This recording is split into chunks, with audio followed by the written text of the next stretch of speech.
Olá, pessoal. Vem chegando.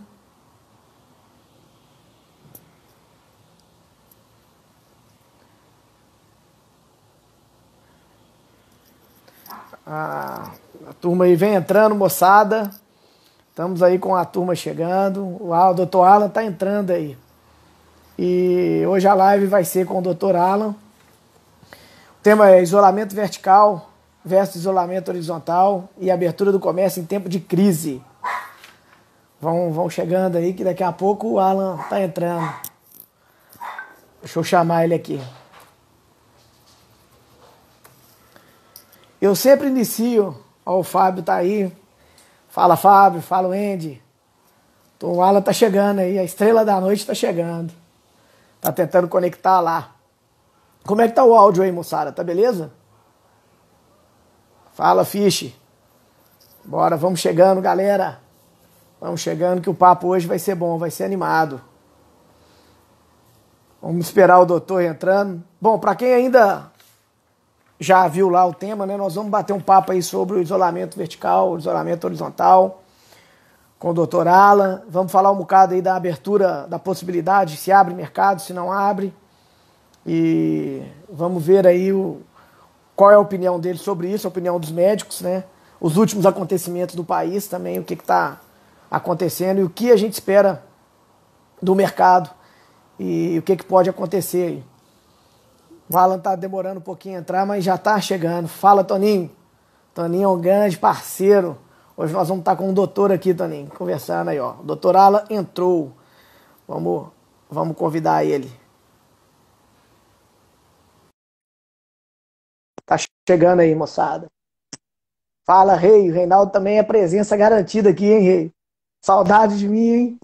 Isso é bom Aí, demais. Christopher, Ô, seu doutor Alan. Ô, Alan. tudo bem? Tá me ouvindo bem, Tudo não? jóia. Tá ouvindo aí, legal? Tô te ouvindo. Você tá me ouvindo? Ah, tô, beleza. Bom demais, Beleza. doutor Alan.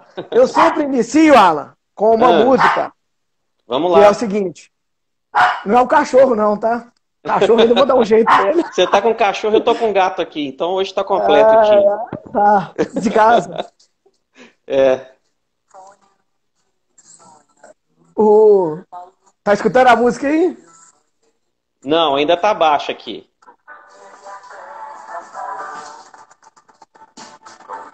Ah, o dia que a Terra parou. Até parou. Profeta Raul Não, Seixas. o profeta Raul Seixas, cara. Aí eu sempre, eu sempre falo o seguinte, eu costumo fazer as lives e tem uma É, música de introdução. E essa aí é a eu tô música pensando, tema. essa é a música tema de hoje, cara. Ela é Tá a música certo. tema de hoje.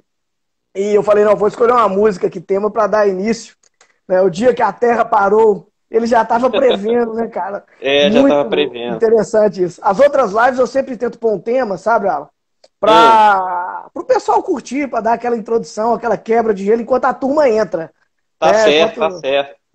os O nossos pessoal vai ouvintes, chegando. participantes, colaboradores, É, a turma vai chegando, né? é. E para a gente iniciar o nosso bate-papo de hoje sobre o isolamento vertical, isolamento horizontal e abertura do Sim, comércio, eu vou fazer uma pequena introdução minha, porque tem convidados seus, tem convidado meus, né?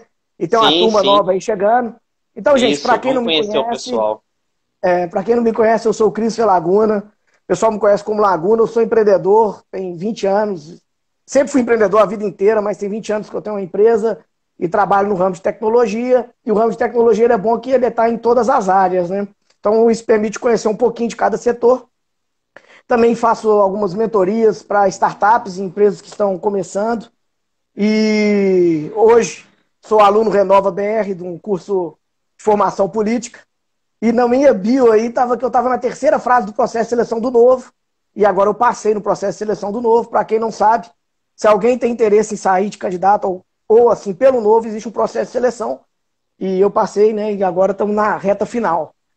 Né, doutor? Vamos ver. Agora, na realidade, te agradecer pela presença, seu tempo aí. Eu sei que, como médico, essa rotina deve estar estressante, mas é bom o pessoal estar te ouvindo, é bom a turma entender melhor, porque uma coisa é a gente ir de fora, né, tentar entender esse ambiente, e outra coisa é os olhos de dentro. É quem realmente Sim, vive a plenitude do negócio, né? Então eu queria que você fizesse uma introdução para essa turma que nos acompanha hoje à noite aí. É isso aí. Então, primeiramente, boa noite. Gostaria de agradecer o Christopher e dar os parabéns. Nosso candidato aí a vereador de Belo Horizonte. A gente vai precisar de muitos bons políticos aí nos dias que virão, né? Para reconstruir, para a gente poder recuperar logo dessa crise. Então, me apresentando, meu nome é Alan Anderson Fernandes Oliveira, sou médico, formado pela Universidade Federal de Minas Gerais, pós-graduado em cardiologia pela Instituto Nacional de Cardiologia do Rio de Janeiro e pós-graduado em cirurgia cardiovascular pelo Hospital da Beneficência Portuguesa na equipe do Dr. José Pedro da Silva. E hoje eu trabalho como médico cardiologista e cirurgião cardíaco do Hospital Madre de Dio, aqui em São Miguel do Iguaçu, no Paraná, coladinho com Foz do Iguaçu, para quem não conhece. E também trabalho no pronto atendimento e também na UTI. Então eu estou aí na linha de frente aí do enfrentamento dessa crise aí do Covid-19. Então vai ser um bate-papo informal, nós vamos trocar algumas coisas, algumas dúvidas, vamos esclarecer. A gente sabe que esse tema é um tema bastante extenso, né, Christopher? Para a gente conseguir fazer numa polêmico, live né? É polêmico. Mas aí eu vou deixar aí no final aí o meu contato, e-mail, no meu próprio perfil, onde tem as minhas especificações lá, vai ter o meu e-mail, o meu WhatsApp, vocês podem depois mandar perguntas e a gente vai esclarecendo na medida do possível, tá bom? Então vamos lá? Vamos embora. Alan, mas para mim dar uma introdução inicial aí da minha visão da pandemia, legal. Antes eu quero falar para a turma o seguinte, a gente já se conhece há muitos anos, a sua história de vida é fantástica, né, muito bacana, e eu falei assim, na hora que eu estava procurando alguém, né, um setor diferente, cada cidadão para a gente poder estar falando um pouco sobre empreendedorismo e sobre a cidade, e aí com a pandemia ela chegando, né, nada melhor do que a visão de uns médicos e tão experiente como você. E para todo mundo, é o seguinte, o Alan é o médico da família, ele é o médico da minha família. É aquele médico antigo que, ó, qualquer problema que dá, o telefone dele toca. E aí você tem que resolver o problema. E resolve. Mas a minha visão, Alan, da pandemia, para a gente estar começando, eu vou fazer uma pequena introdução. Em outubro do ano passado, eu vejo uma notícia sobre o coronavírus. E na hora que eu li a notícia do coronavírus, eu falei, não, gente, mas será que é uma HN1 que está por vir? O que vai acontecer? Mas naquele momento de outubro, a vida vai levando a gente, tocando, e eu não dei muita atenção para aquilo, não. Até chegar janeiro, Itália. Né? Eu tinha um amigo meu que estava na Itália e, tipo, ele volta, se passa 10 dias, eu acho que eles não deixavam ele voltar. E aí, quando eu vejo tudo aquilo acontecendo na Itália, minha tia está aí também, quero agradecer a presença dela. Já agradeci a presença da sua irmã, está aqui prestigiando, viu, Alan? E quando eu vi a situação da Itália, eu falei, nossa senhora, porque vai espalhar pelo mundo. E antes eu tenho um posicionamento interessante que aconteceu, porque quando começou a falar lá em Wuhan, e o governo chinês fecha Wuhan, a minha visão foi, poxa, né, fechou, houve essa necessidade, e a gente tem pouca informação da China, por ser um país mais fechado. E houve uma discussão, que depois você pode também explanar, que rapidamente, em 10 dias, a China constrói um hospital. E num bate-papo que a gente estava numa outra live, um engenheiro falou assim, eles construíram em 10 dias porque eles sabiam que estava acontecendo algo. Isso antes do corona, tá? Antes de espalhar. Ele falou, tá muito estranho, porque como é que o cara constrói em 10 dias sem ter licença, sem ter planejamento, sem ter nada? E aquela discussão brasileira, se fosse o Brasil demorava 10 anos, sei lá o que, enfim, acabou a discussão. E hoje a gente vendo isso, a gente consegue analisar que, poxa, alguma coisa aconteceu, que eles estavam analisando os gráficos, que eles iam precisar de leito. Fato. Né? Então essa foi a minha visão. Aí chega a Itália, isso espalha mundo afora, Brasil... a gente começa a tentar comparar com outras epidemias, os governos não sabem se manda o povo ficar em casa, se manda o povo ir para a rua, se deixa trabalhar, se não deixa, e daí vira um caos global. Nós estamos vivendo hoje um caos global, que a gente tem que passar com sabedoria, com inteligência, né? E, claro, não ficar na histeria. E entender também as outras crises que aconteceram pelo mundo relacionado ao setor de saúde. E aí, cara, é com você agora. Eu quero saber de você sobre essas medidas de isolamento, uma visão geral, e as vantagens e desvantagens de cada uma que está sendo adotada agora, nesse momento no mundo. Sim, vamos lá, vamos começar falando um pouco. Antes eu queria contar uma história Acho que a grande dúvida que surgiu, né, com as pessoas, né, em relação a essa doença aí do Covid-19 é assim, será que é só uma gripezinha, né? Então, o engraçado, eu lembro de um caso, quando eu formei, 10 anos, né? Já que eu sou médico, e eu lembro muito bem, quando eu estava saindo da faculdade, eu fui atender uma senhora que era uma tabagista, tinha mais ou menos uns 60 anos, tabagista assim, veterada, fumava uns 3 maços de cigarro por dia, e ela começou a apresentar emagrecimento, uma tosse com expectoração com sangue. Aquilo me levou a suspeitar de câncer de pulmão. Eu fiz um raio-x, tinha uma lesão no pulmão. E a gente prosseguiu. Na época eu estava trabalhando em Conceição do Mato Dentro, aí interior de Minas, né? Então um abraço ao pessoal de Conceição. E aí com muita dificuldade, vocês sabem como é que é para você fazer o diagnóstico das coisas no interior de Minas, né? Então consegui tomografia e tudo, e a gente definiu que aquilo realmente era uma massa que era um tumor. Então, eu recebi esse resultado da tomografia, chamei ela no consultório para conversar, para falar sobre esse diagnóstico, né? Então, essa senhora sentou na minha frente, começou a escutar, e eu fiquei mais ou menos quase uns 40 minutos explicando a questão do câncer, quais são as possibilidades de tratamento, qual que seria a chance dela, que eu tinha estudado bem, né? Qual que era o prognóstico dela, até quantos anos ela poderia viver, essas coisas todas. E aí, depois de eu ter ficado uns 50 minutos conversando com ela, ela virou para mim e perguntou assim, doutor, mas é só uma mancha no pulmão, né? Então, tudo bem. Eu falei, olha, é só uma mancha no pulmão, mas a senhora vai marcar com o oncologista. Então, tem pessoas que vão, a gente pode falar, fazer várias lives, falar sobre a gravidade do caso. Algumas pessoas vão chamar ainda de gripezinha, mas tudo bem. Se tomar as condutas, né, que são necessárias, que são recomendadas, tudo bem. Pode chamar de gripezinha, de gripe forte, falar que pelo histórico atlético não tem problema, que vai passar dessa, mas se tomar as condutas, tudo bem. Na época então, que a gente jogava bola, hein, podia vir qualquer gripe. Então, você, por exemplo, está imune, né? Então, assim, a gente num clima mais contraído, assim, falando um pouco, né, hoje que está o tema que está mais em voga hoje em relação ao Covid-19 vai ser essas questões aí em relação às políticas, né, de controle populacional, né, que a gente hoje, na medicina, chama de medidas não farmacológicas, né?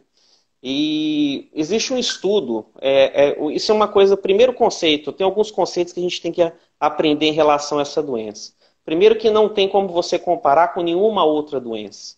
Tá? Nunca no mundo a gente viveu, né, tão interconectado. Né? Então isso já muda o histórico. E outra que é um vírus que a humanidade nunca teve contato. Então a questão do comportamento desse vírus é uma coisa imprevisível. Então a gente tem muitos dados, mas a maioria dos dados são dados chineses, né, que eu acho que depois é um assunto de outra live que puxa um pouco aquele assunto que o seu engenheiro lá, o seu amigo comentou, sobre que eles já estavam meio preparados. Então, assim, eu sou muito assim, desconfiado dos dados chineses. Eu acho que realmente você basear todo o seu conhecimento somente com os dados chineses é muito complicado. Tá? Então, o que a gente tem hoje de realidade, assim, que a gente pode ser bastante palpado são os dados europeus, né? À medida que a epidemia vai avançando no mundo, né, vem da China e vai caminhando para a Europa, tanto é que você citou o caso da Itália, o caso que a gente está vindo aí da Espanha, né, o próprio Reino Unido. Então, à medida que a gente vai vendo, nós vamos entendendo um pouco essa doença, o comportamento desse vírus e tudo, sabendo que hoje, por exemplo, isso é uma notícia recente que fizeram um genoma, né, desse vírus, e viram que o Brasil já tem o nosso vírus brasileiro, né? Nós temos o Covid-19 brasileiro. Então, quer dizer, as coisas estão andando. Então, ao pouco, à medida que o tempo vai passando, lembrando que você falou de outubro, que você escutou a primeira notícia, em torno de outubro, né? Em 31 de dezembro, nós temos a Organização Mundial de Saúde reconhece que isso seria uma doença que seria preocupante no mundo. Então, a gente está hoje em abril, né? A gente já ultrapassou 1.088.000 casos no mundo. Então, à medida que a doença vai avançando, infelizmente, a custo de muitas vidas, a gente vai aprendendo um pouco sobre esse vírus. Então, assim, para a gente entender um pouco das medidas, né? A fisiopatologia do vírus. Como é que esse vírus funciona? Quando você entra em contato com o vírus, você demora entre 2 e 14 dias para apresentar algum tipo de sintoma. Alguns vão apresentar, outros não. Eles geram que em torno de 80% serão assintomáticos, mas vão ter vírus na circulação e vão transmitir esse vírus para outras pessoas. Tá? Então, por que eu estou falando que isso é importante? Se você pensa que você tem um período de incubação que varia de 2 a 14 dias, qualquer mudança que você fizer hoje, em nível populacional, né, de medidas não farmacológicas, de isolamento, tanto vertical, tanto horizontal, ele só vai ter reflexo daqui a 14 dias. Né? Então a gente tem que pensar bem do que nós vamos fazer, porque depois não vai ter como voltar atrás, nós vamos pagar o preço de 14 dias. Entendeu? Fato. Só para comentar um pedacinho, hoje até a Laura Serrano ela soltou um gráfico que veio do governo, né, de Minas, Sim. E eu achei bastante interessante, que a gente tirou o pico de uma posição, colocamos em outra, com um fator menor e que agora a capacidade de leito ela cai, né? Que seria usando a primeira entrada. Ou seja, nós conseguimos, os mineiros aqui, conseguiu, ficando dentro de casa, afastar o problema um pouco mais para frente, né? Exatamente. Para dar tempo até mesmo do setor de saúde se estruturar. E isso começou lá atrás, né? Então, hoje você recebe esses dados e você entende o tanto que foi importante esse sacrifício que as pessoas estão fazendo, né? Dentro das medidas não farmacológicas, em tipos de medidas de intervenção que a gente pode fazer, fora a questão de lavar as mãos e tudo, o Imperial College ele classifica em 4 classes. São 4 principais ações governamentais que vão trazer impacto na mortalidade e no crescimento da doença nos países europeus, sabe? São os dados que a gente tem. O primeiro seria quando você identifica um caso, você vê que é um caso suspeito no caso, ou você tem confirmação de diagnóstico, você orienta que ele fique em casa isolado, com isolamento domiciliar durante 14 dias. Isso é uma medida.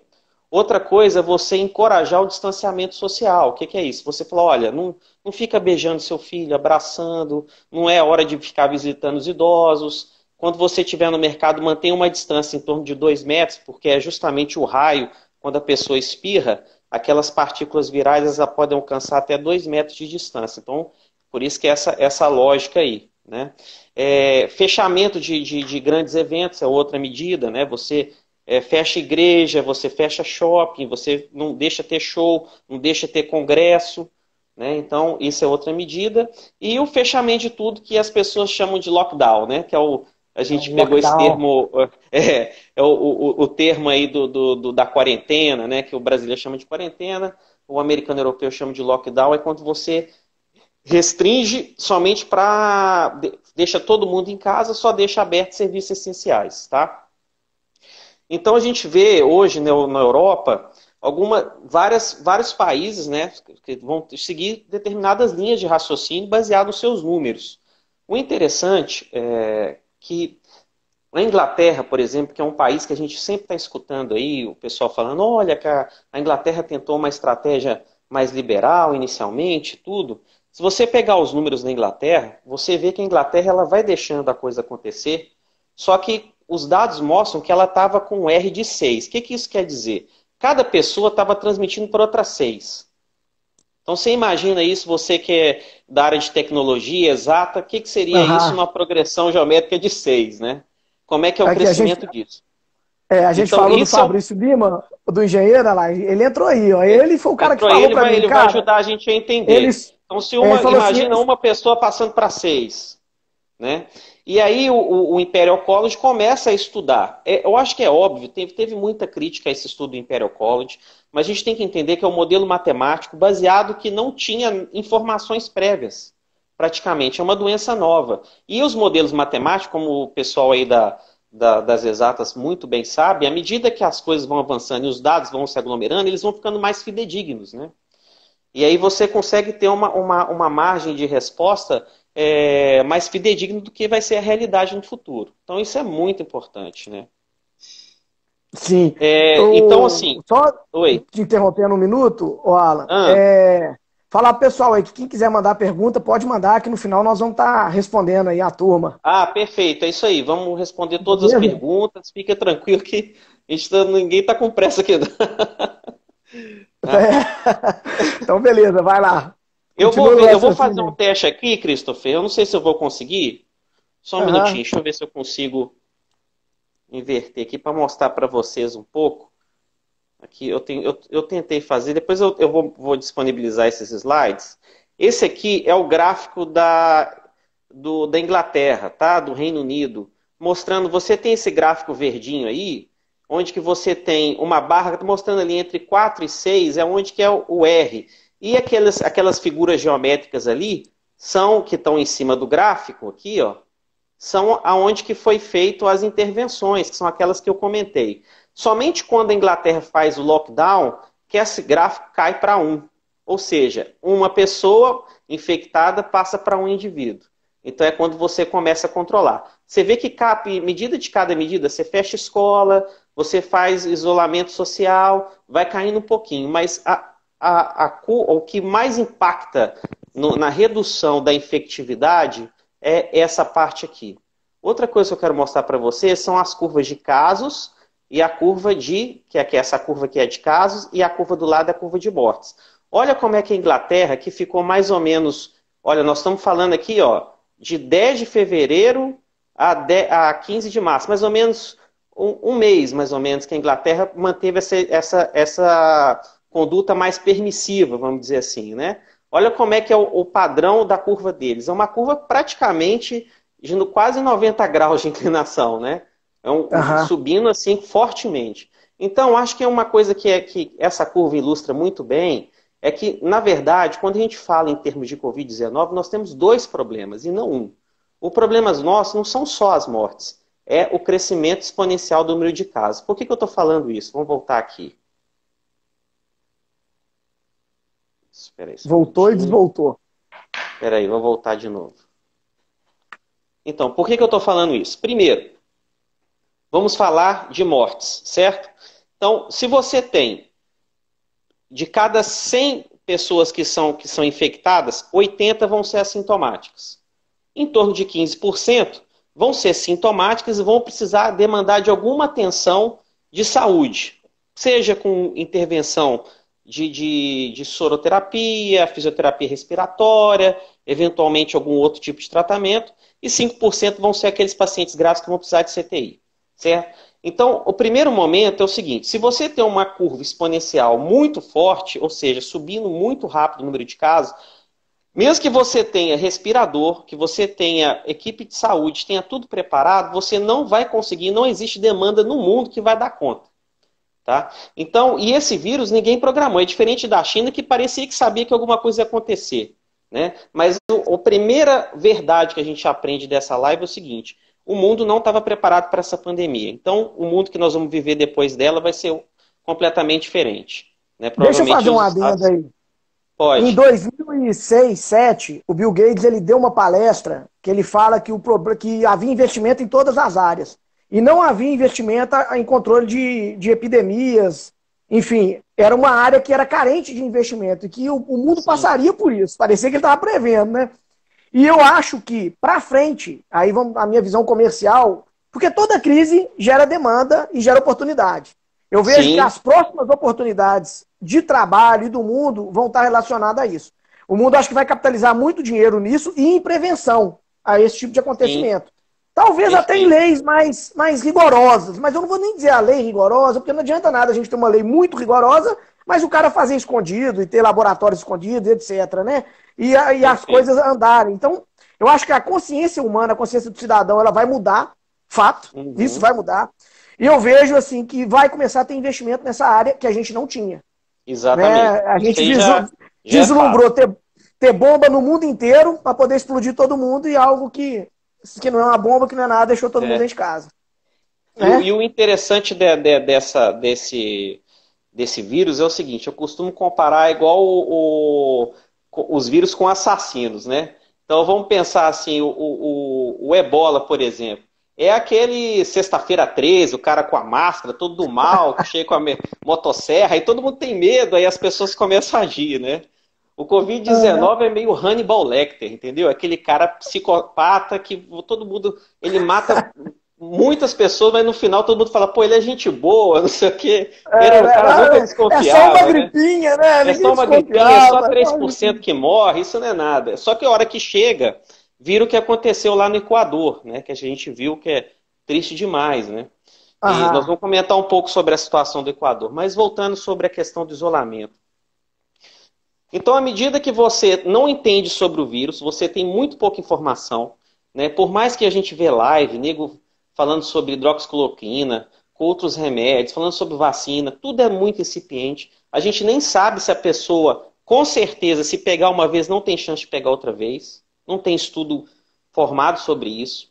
A gente não sabe direito a fisiopatologia da doença. A gente tem gente ainda falando que o vírus, quando chega, por exemplo, em regiões mais quentes, ele vai ter um comportamento. Isso ninguém sabe disso. Eu acho que se tiver alguma influência é pequena, porque você vê que do norte ao sul do país nós temos crescimento de casos, né? O único É, país do mundo que não tem caso hoje é a Antártida, né? O pessoal está falando, o resto não tem. e a gente vê o Equador, vimos a Califórnia, e acho que está muito mais Exatamente. ligado à densidade populacional do Densidade. do Perfeito. que o Esse é o calor, né? principal. Então, que aconteceu com os governos? Ninguém estava preparado para nada. Então, como você não está preparado para alguma coisa, peraí, fecha tudo para tudo. Então, você tem que estancar a sangria, entendeu? Eles tentaram, inicialmente, a questão da Inglaterra, pensou num conceito que nós vamos falar agora, que se chama imunologia de rebanho, que tem a ver com vacina. O que acontece? Se você tem um indivíduo doente, ele começa nessa taxa de infectar 6 pessoas. Um infecta 6, outro infecta 6. Então, imediatamente, você tem um pool de pessoas infectadas. À medida que for passando o tempo, que as pessoas vão convalescendo, vão recuperando, teoricamente, estou te falando, no Covid-19 a gente não tem isso ainda 100%. Mas vamos supor, vamos torcer que seja isso. Né? A maioria dos estudos, inclusive em macacos e tudo, mostram, parece que você pega uma vez só. Tá? Então, vamos lá. À medida que essas pessoas vão adquirindo imunidade, elas vão criando como se fosse uma barreira em volta de outras pessoas que ainda não pegaram. Porque aí a pessoa infectada ela começa a ficar isolada em volta de pessoas que estão imunizadas. Então vão ficar algumas pessoas ali na população sua susceptíveis, né? E a maioria ali imunizada que já teve contato com a doença. Tá? O ideal nosso para a gente conseguir fazer isso seria a vacina, porque a vacina é uma maneira artificial de você chegar na imunidade de rebanho. Aham. Agora, se a gente não tiver a vacina em tempo hábil, o que vai acontecer? Vai ter que infectar a população inteira, né? Praticamente, alguns falam de 60%, outros de 50%, outros de 70%, e a gente pagar que dentro dessa população inteira mundial, que nós estamos falando de bilhões de pessoas, nós vamos perder aí pelo menos 1%, a maioria vai ser velho, vai ser pessoas que têm outras comorbidades, mas também vai morrer gente jovem, vai morrer criança, vai morrer todas essas classes em proporções menores, mas quando a gente fala em bilhões, né, a gente fala de muita gente. Né? Então, só para você entender o problema, a Itália hoje, saiu lá no Imperial College, nós temos aqui que a Itália, a gente considera que ela tem 9,8% da população infectada. Ou seja, somente 10% da população foi infectada. Então, eles estão a 40% de chegar no quê? No De nível de chegar. estabilidade. Então, assim, caos, né? Caos. É caos total, Então, caos total. caos total. Então, por isso que eu tô falando para você o seguinte, aí nós vamos passar para a questão da questão do horizontal, que é o lockdown. Lógico que o Aham. lockdown é uma maneira de você parar tudo. Peraí, vamos ver se a gente está entendendo o que está acontecendo. Vamos ver. Vamos tentar se preparar, porque se a gente deixar sangrar, então aí você vai começar a pensar no tratamento. É um tratamento custoso, nós vamos comentar da parte econômica, mas é o que foi feito e que teve sucesso, graças a Deus, que poderia ter feito o lockdown e continuar transmitindo, né? Então, Aham. hoje a gente tem uma transmissão que eles falam que é intradomiciliar, as pessoas de dentro da casa, mas você vê que é de 1 para 1, então é bem mais tranquilo do que ser 1 para 6, Sim, né? sim, Então, é o R, né? isso. Então vamos falar um pouquinho aí da questão do que muita gente está defendendo aí, que é o isolamento vertical, né? Que uma estratégia É, cirúrgica. Assim, o antes, Bolsonaro que tem Alan, levantado. Oi. antes só de você entrar no seu raciocínio, rapidamente, só Ah, para fazer um pequeno comentário. tá? A gripe espanhola, quando ela veio, o ministro da Saúde falou que era uma gripezinha. E o presidente era o Venceslau Braz. E ele achou que era uma gripezinha. Quando aquilo se espalha, perdeu a cabeça, né, o ministro da Saúde, e acabou que quem se tornou, na época, acabou não aceitando, foi o Carlos Chagas, que é o descobridor da doença de Chagas, né? E acaba que ele não aceita, mas fica por conta dos hospitais de campanha. Então, é só para a gente colocar um pedacinho de história ali até chegar na parte econômica, beleza? Mas continue no raciocínio. Então, não, vamos lá. Aí é que acontece. Fizemos, então, o lockdown. Para tentar entender, isso foi feito no mundo inteiro. Tá? Alguns países de uma maneira mais rigorosa, outros não. Então, isso vai ter a variabilidade em relação às regiões. Mas aí, quando o peso econômico disso é muito grande. Então, isso chega no ápice quando, no New York Times, um médico americano chamado David Katz faz um artigo de opinião no New York Times que traduzindo, é o seguinte: a nossa luta contra o coronavírus pode ser pior do que a doença. Né? Aí daí vem essas frases do Bolsonaro, né, que o remédio é pior do que a doença, essas coisas, é baseado nessa informação que chegou, inclusive, esse médico, a influenciar o Trump. Né? Isso no início, agora ele já viu que não dá. Então nós temos aí um estudo robusto europeu, baseado também em dados. É lógico que o interessante, quem tiver a oportunidade de acompanhar, entrar lá no site do Imperial College, tudo do Covid-19, eles soltam reportes assim, eles fazem previsões e depois soltam um report que compara a previsão dele com os dados, analisa os dados, né, e vai fazendo assim. Né? Então, à medida que vai andando, o modelo matemático vai ficando mais interessante. Então, mas o que seria o tal do isolamento vertical? O isolamento vertical é quando você fala, olha, quem morre mais? Morre mais idoso, pessoas que têm comorbidades, que já a maioria das vezes tem 2 ou 3 comorbidades, hipertenso, diabético, a maioria dessas comorbidades compensadas. Então o que a gente faz? E jovem? Morre, mas morre muito pouquinho. Acho que não dá para segurar. Então a gente faz o seguinte, libera todo mundo e isola quem pode passar pior com essa crise, que pode morrer realmente. A gente deixa lá quietinho. Tá? Por que isso eu tenho uma crítica muito forte em relação a isso? Porque primeiro você tem a transmissão de assintomático. Né? Então o cara está trabalhando ali, ele vai se contaminar a hora que ele sair para trabalhar. Então a hora que ele voltar para casa para entrar em contato com aquele vulnerável, ele vai ficar doente dentro de casa. Então esse é um problema. E segundo, é que você não entende nada do vírus ainda. Você nem sabe exatamente qual que é a taxa de mortalidade, que cada país vai ter a sua. Entendeu? Que vai depender do comportamento do vírus no seu corpo. Então você extrapola o que aconteceu com o italiano, o que aconteceu com o americano, mas o brasileiro nós estamos conhecendo, nós estamos começando a entender.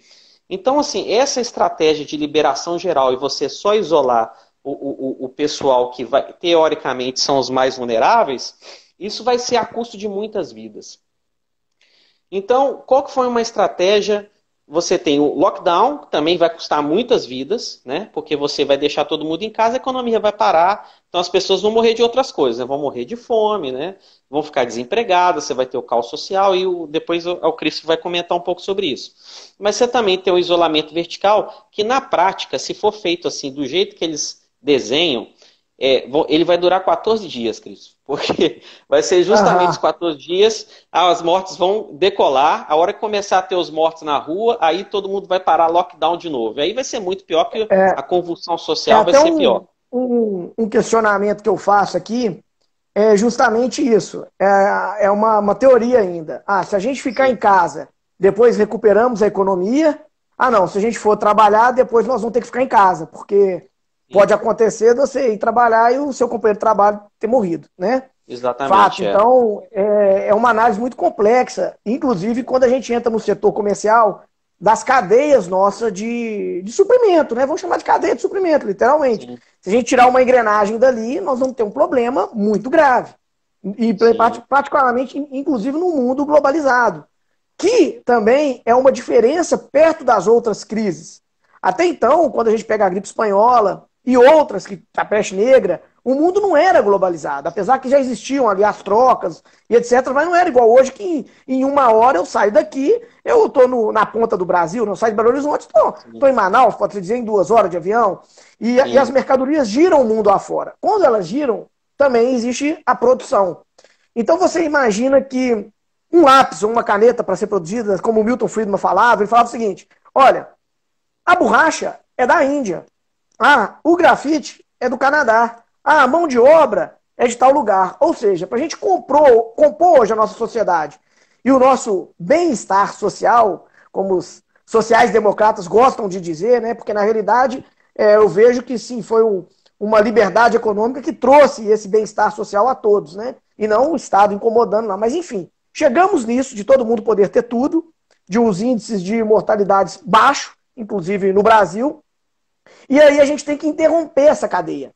Esse é o medo que eu vejo, não para 10 dias, mas é o medo porque a gente analisando, e tecnicamente analisando, a gente sabe que isso vai demorar, que pode passar um mês, depende de uma vacina, pode passar um mês, 2 meses.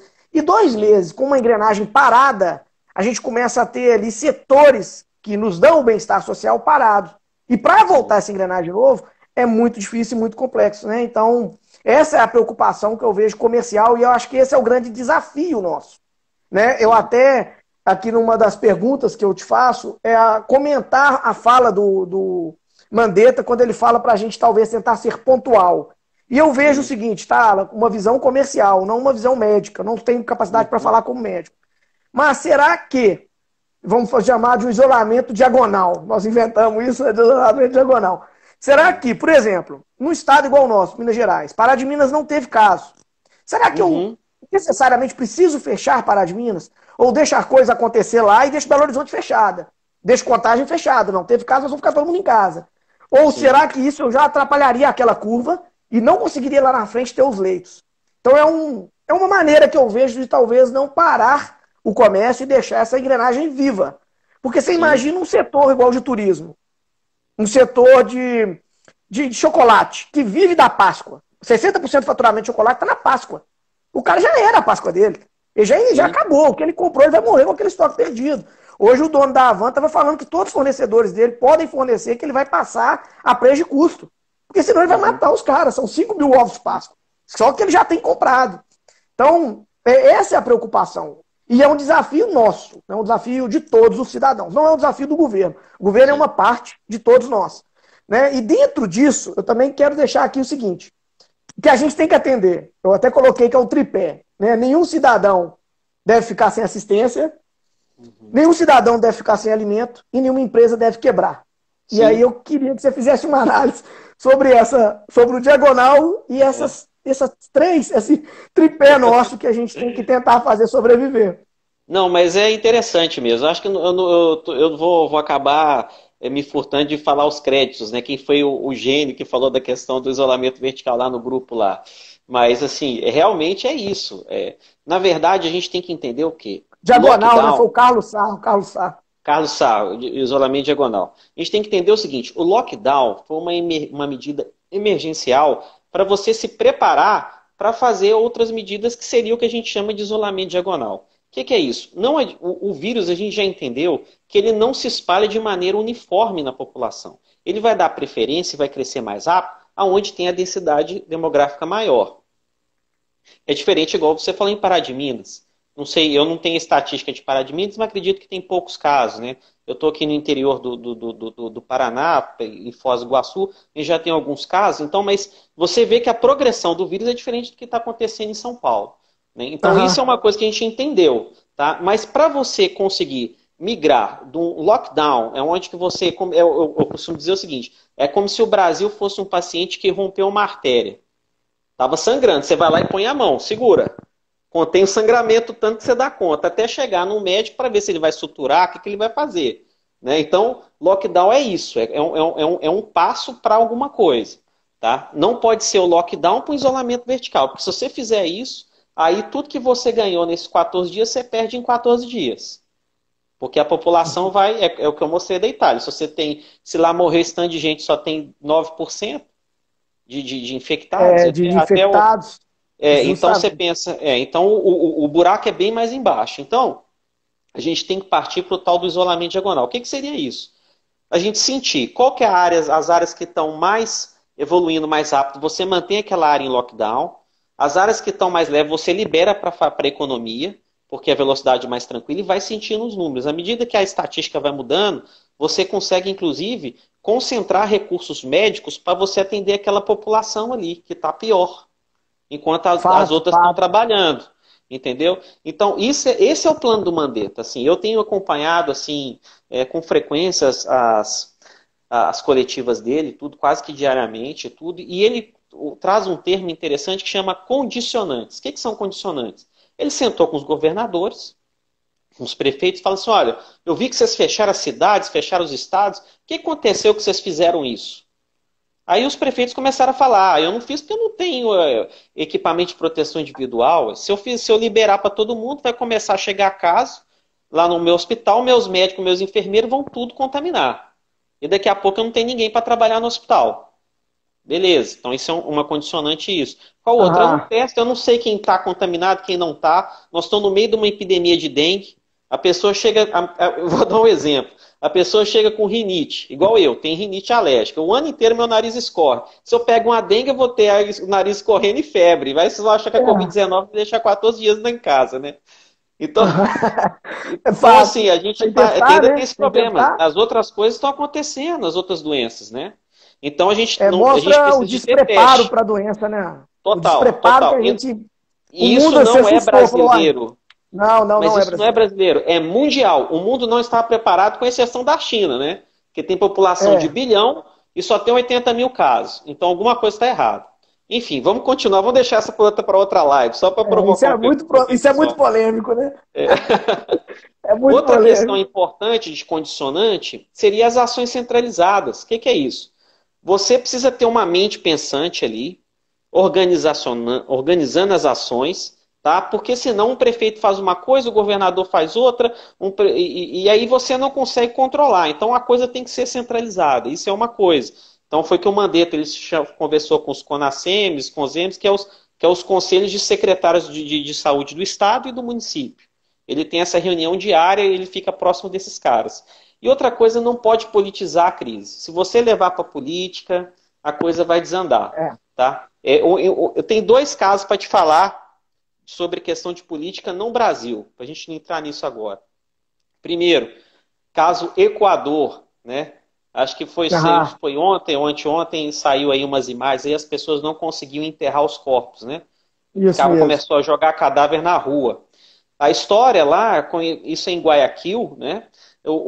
Isso. O caso do Equador é o contrário do caso do Brasil. O que acontece? Lá, o governo federal ele tem as ações de controle do vírus, só que lá quem briga é os governadores e prefeitos que querem deixar a coisa andar. Entendeu? Lá é o contrário do Brasil. Aqui o Aham. presidente briga para soltar e os governadores e prefeito prende. Lá era o Frente. contrário. Mas você viu o que uma briga política leva. Eu quero que isso não chegue a acontecer no país, né? Eu acho que o Brasil, se É, Deus quiser, eu não vai acho assim, caminhar para isso. a visão política eu acho que só tem a perder.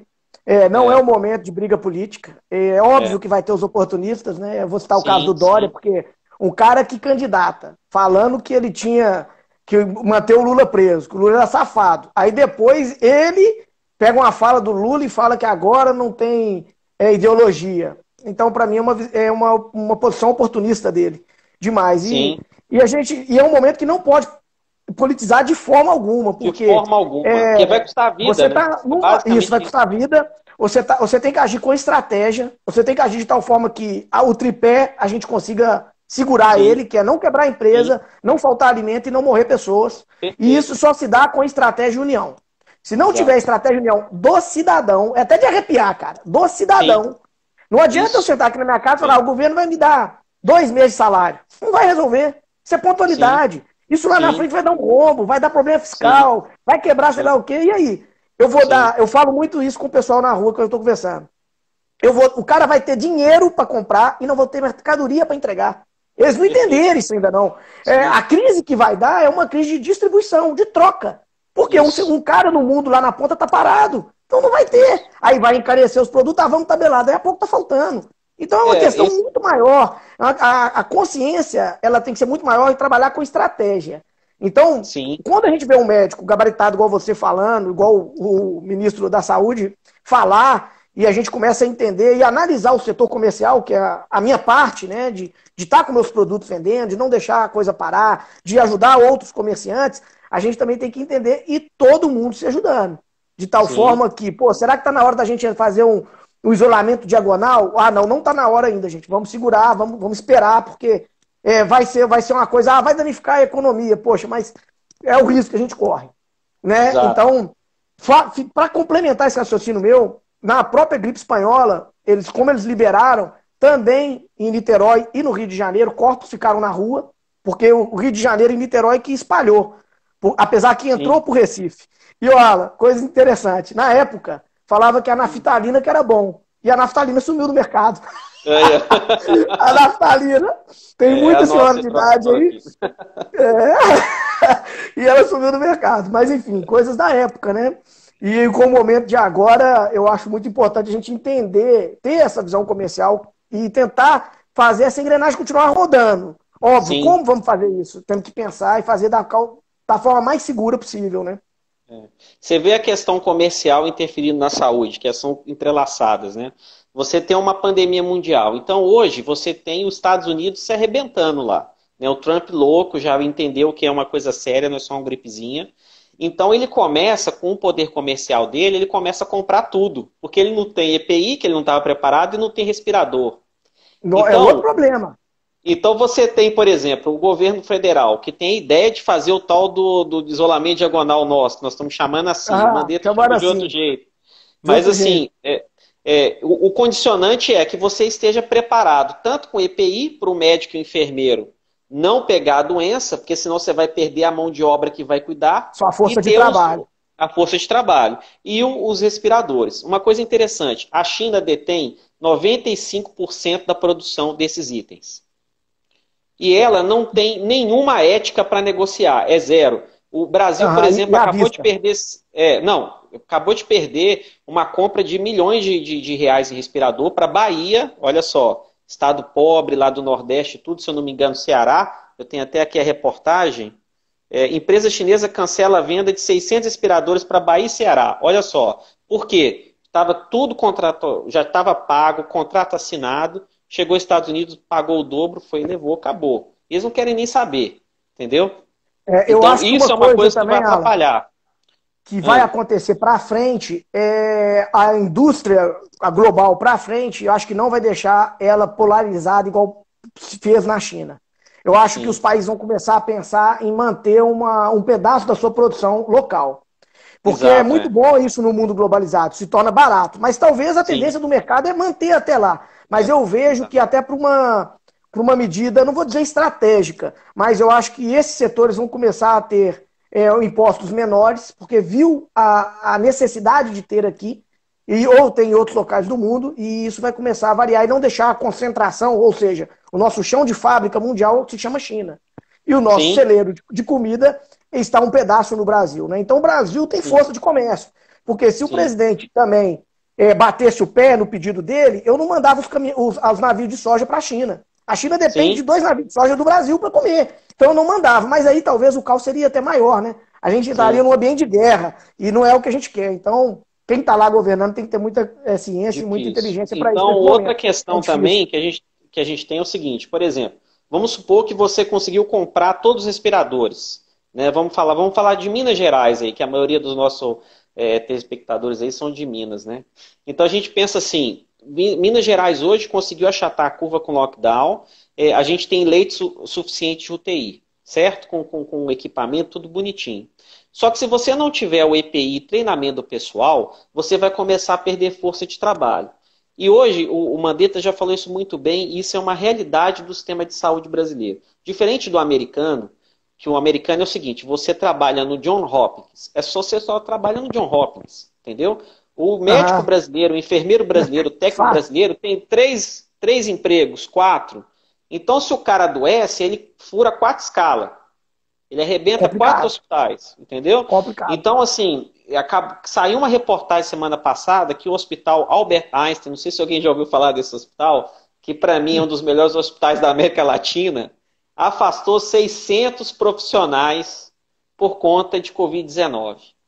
Então, você É. imagina, Isso no Albert Einstein. Você acha como é que é o nível dos proteção individual lá? É tudo, é face shield, é máscara. Tudo, claro, Tá. Agora claro. você imagina isso como é que é lá no Ceará, amigo. É só uma máscara cirúrgica e muito amor no coração, É entendeu? amor no coração. Vai no amor no Então, coração. Com certeza. nós vamos perder força de trabalho, os médicos e enfermeiros vão adoecer no país e a gente pode chegar numa situação que você tem o respirador, mas você não tem quem operar o respirador. Então, Isso. assim. Ô, Alan, só pra gente Falar. dar uma acelerada, que nós temos mais 10 Aham. minutos na live, porque com uma Vamos hora lá. ela entra no Aham. grampo. O papo tá bom, Tá. conversa pra noite inteira, né? É. E nós estamos tendo que agradecer o pessoal, nós chegamos numa média aqui de 60 pessoas vendo a live, isso pra uma Opa, sexta-feira, legal. né? A turma tá curtindo aí, obviamente vai dar muito mais gente ao todo, né? Isso foi média. Tá Aham. bem legal o nosso bate-papo. Mas para a gente já ir caminhando aqui para o desfecho final do nosso bate-papo, Legal. eu queria saber o seguinte. Então, nós já fizemos toda essa explanação e a gente entrar nas perguntas do pessoal. Então, a gente teve duas Boa. perguntas aqui. Uma Tá. foi da... Bom, o nome estava aparecendo no Instagram, não deu para ler direito, mas ela falou o seguinte. Em junho, vai piorar? Por causa, acho que tu era falando do inverno aqui em Minas Sim, Gerais. sim. Então, a gente tudo vai depender, né? Vai depender das ações. Se tiver um isolamento vertical, por decreto, por exemplo, do Bolsonaro e todo mundo acatar, talvez a gente tenha uma curva de casos, uma mortalidade, e quando chegar em junho vai estar baixo, mas quer dizer, quem tinha para morrer já morreu, que contaminou, contaminou, e aí a gente não vai cruzar com as outras epidemias, né? Que a gente tem a de H1N1, essas outras que são as nossas Aham. doenças do dia a dia. Então, assim, saber exatamente o que vai acontecer em junho é especulação, porque a gente vai depender muito das ações governamentais, se isso vai ser bem estruturado, tudo aquilo que a gente falou aqui, né? Inclusive a parte econômica, né? Então, se entrar em causa econômica ou causa de saúde, qualquer um dos dois, a gente vai ter muitas mortes e vai ter pior. Então, assim, É, vamos rezar aí pela sabedoria dos nossos governantes aí para conduzir a gente melhor. Mas o cenário é esse, se, infelizmente. se Deus quiser. Outra coisa, telemedicina, teletrabalho. Para mim já tinha que existir há muito tempo. Eu Sim, sim, falando isso como já foi empreendedor, eu regulamentado. já faço isso há muitos anos É, dentro da minha empresa, que é a empresa de tecnologia. é. Mas para você, médico, o que você acha sobre isso? Não, isso aí é fundamental. Isso aí já o Mandetta brigou com isso, conseguiu a regulamentação. Tinha muito ressalva da classe médica em relação a isso, mas isso é importante até em termos de consultoria e vai ser extremamente importante nessa crise, porque você consegue dar dicas de saúde para a pessoa em casa e evitar do que ela vá lotar o pronto-socorro, né? Inclusive, alguns profissionais de saúde, eu também entrei nessa. A gente disponibilizou aí o contato, o WhatsApp, tudo para poder tirar dúvidas. Às vezes tem alguém com algum sintoma, será que eu vou ou não vou? Às vezes precisa renovar uma receita, alguma coisa assim, a gente consegue fazer agora remotamente. Então isso diminui um Legal. pouco o impacto, né? Então acho que isso é a parte do cidadão que o Christopher tanto falou, que essa questão de cada um fazer a sua parte, né? Essa questão de se cuidar, de cuidar do próximo, né? De não ficar esperando só ações governamentais, né, para tomar suas decisões. Né? E teve uma outra pergunta aqui que direito empresarial capixaba, ele perguntou para nós aqui o seguinte: quero ver quais políticas públicas e quais proposições que os parlamentares começarão a apresentar daqui para frente sobre a natureza preventiva, abrangendo inclusive os projetos de leis. Antes eu vou dar uma pincelada nessa resposta. Eu Tá. acho o seguinte: a primeira coisa antes da gente fazer um projeto de lei para medidas preventivas era eles cortarem na carne. Reduzir 50% o número dos assessores, reduzir 50% do salário. Né? Porque você imagina, um vereador em Belo Horizonte pode ter 20 assessores, cada um ganhando 14 mil. Sim. O Matheus Simões É do um Lobo trabalha absurdo. com 7. É um É um absurdo. absurdo. É um absurdo total. É um absurdo total. Agora, você imagina a nível Brasil. Quantos vices nós temos? Se nós temos 5 mil municípios, né, vai a 5 É. mil vices. Então, cortar o Sim. salário do vice, cortar o salário do presidente, dos deputados, dos vereadores e dos privilegiados funcionários públicos, né? Os caras que ganham acima de 30 mil, acima de Talvez 20 seja mil. uma Então, também oportunidade, eles né? sentiram na carne. Porque eles falam assim, É. a culpa é dos empresários. né? Aí agora eles estão falando que eles são a classe sofrida, alguns. A classe sofrida, não querem abrir mão dos salários deles. Ah, pera lá, pô. O problema é mundial, nós não estamos aqui brincando, mas tem que vir de lá Sim. também. Agora, falando sobre leis, eu acho que com certeza vai sair alguma lei sobre isso aí. Não vejo que a lei ela vai inibir o vírus de se espalhar, mas ela pode, na saúde, talvez desburocratizar alguma coisa, e até mesmo para um departamento mais tecnológico, algum setor, fazer com que o privado envolva nisso também para ter desenvolvimento de vacinas mais rápidos, né? Então eu Sim. vejo que acho que vai andar para isso. Foi aquela conversa minha inicial. Acho que também o dinheiro público vai andar para isso. Isso. Eu acho que uma coisa também interessante, Cris, que eu tenho notado, que talvez é uma coisa que não tem regulamentação, é que se você pensar dentro de uma estratégia de um isolamento diagonal e que você vai concentrar suas ações em naqueles focos da epidemia, né? Então você vai ter que deslocar recursos para essas áreas, você ter isso regulamentado, por exemplo, de você pegar eventualmente um respirador ou algum EPI, você deslocar de uma cidade para outra, de uma região para outra. Inclusive, Alan, às vezes até os da funcionários iniciativa públicos, privada. cara. Sim, também. Inclusive, também. olha para você ter ideia, o cara passou num concurso público para ser secretário de tal lugar. Ele não pode ser secretário de outro lugar, não. Então, eu acho que isso tem que ser desregulamentado. Por quê? Eu posso aproveitar uma mão de obra de um local e alocar em outra. Isso dentro de uma empresa a gente faz. Você imagina, eu estou abrindo uma filial em Juiz de Fora. Eu posso pegar o meu funcionário e oferecer para ele para lá, às vezes ganhando mais, é óbvio, talvez não ganhando a mesma coisa, mas eu tenho essa mobilidade. Aí não chega o setor público, não fica engessado. Pô, se engessado, você é um mero carimbador de nota, porra. O trem não anda. Né? Você não faz gestão na íntegra. E, olha, agora pra gente finalizar, cara, as considerações finais suas. Aí, o que você espera pra frente? Então, eu vou só tentar responder algumas perguntas, só para terminar aqui, que senão o pessoal vai ficar bravo comigo, tá? Ah, não, pode ir embora, porque eu tô vendo as perguntas que vieram para mim. Vai embora, vai embora. A dona Maria de Fátima, ela pergunta assim, eu já operei o coração, sou hipertensa diabética controlada, sou do grupo de risco? Sim, sem dúvida é do grupo de risco, tá? Os cardiopatas, a gente sabe hoje que esse vírus ele tem um tropismo pelo coração, inclusive altera a enzima cardíaca e tudo, mas o principal é o descontrole. Quando você tem alguma doença do tipo hipertensão e diabetes controlada, você tem um risco maior de ter uma evolução desfavorável no Covid-19 quando você tem a pressão controladinha, diabetes bem acompanhada. Então, acho que é sempre bom você manter esse feedback aí com o seu cardiologista para se proteger disso aí. E manter o distanciamento social, que é o mais importante. Aí depois o Eduardo Cardoso pergunta se eu contrair o Covid-19, posso perguntar de novo em um ano? Boa pergunta, tem que ser motivo de estudo, viu? A gente já sabe aí que estudos em macacos que o macaco rezo, que realmente quando você pega uma vez você desenvolve imunidade. Tem relato do Japão, são pouquíssimos relatos na literatura assim, de uma pessoa que pega, daqui a um mês pega de novo. Alguns acham que é por causa que ele era falso positivo da primeira e na segunda infecção era verdade. Mas assim, no geral, regra geral hoje, a gente compreende que você pegando uma vez o coronavírus, você não vai pegar de novo. Tá? A Silvia Regina... também... Só interromper, mandar um abraço pro João Carlos Amaral, o repórter tá aqui na live com a gente, curtindo. Opa, um grande abraço, saudade, viu? Nosso grande mestre. Bater um papo com ele, né? Silvia Regina perguntou aqui pra gente, a quem devemos testar? A gente já falou isso. Para isolamento diagonal, você tem que testar todo mundo para você ter noção de quantos casos tem ali e você tomar as medidas necessárias, tá? Eu acho que é isso. Tem mais alguma pergunta aí, Christopher?